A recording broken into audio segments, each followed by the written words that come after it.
அப்போ என்னன்னா, இப்போ ஃபர்ஸ்ட்டு இருந்தத விட இந்த மக்களுக்கு வந்து இன்னும் கொஞ்சம் ஓவரா பில்டப் இருக்கும்போது தான் புடிக்கிற மாரி இருக்கு.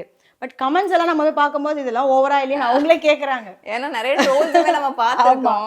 ஆனா அந்த டைம்ல இந்த சீரியலுக்கான ஒரு அதோட ஒரு வீட்ல இருக்கிற அந்த ஒரு பாண்டிங்கான ஒரு ஃபீலிங் இருக்குல்ல, அது இப்ப இருக்கிற சீரியல்ல ரொம்ப ரொம்ப கம்மி தான். ஸ்டோரி வைஸ் பார்க்கும்போதும் சரி, எல்லா சீரியலும் கிட்டத்தட்ட ஒரே மாரி தான் ஃபீல் ஆகுது எனக்கே. ஆனா கேரக்டர் வேற வேற ஒருத்தர் நடிக்கிறாங்க அப்படிங்கிறது தான். ஒரு ஃபேமிலிக்குள்ள இருக்கிற ஒரு எமோஷனலா இப்ப நெறைய விஷயங்கள் இல்ல. வில்லத்தனம் ரொம்ப ஜாஸ்தியா இருக்கு. நீங்க அந்த அந்த மெட்டி ஒலியில பார்த்தாலுமே அந்த வில்லத்தனம் ஜாஸ்தி இருக்கும். மாமியார் சைட்லருந்து. அது அது எல்லா இடத்துலயும் நெறைய இடத்துல இருக்கு. அத நான் அக்செப்ட் பண்றேன். ஆனா எமோஷன் இருக்கு பாருங்க. ஒரு அப்பா 5 பொண்ணுங்கள கல்யாணம் பண்ணி குடுத்து, அந்த 5 வீட்ல நடக்கிற விஷயங்கள் தான் அந்த சீரியல்.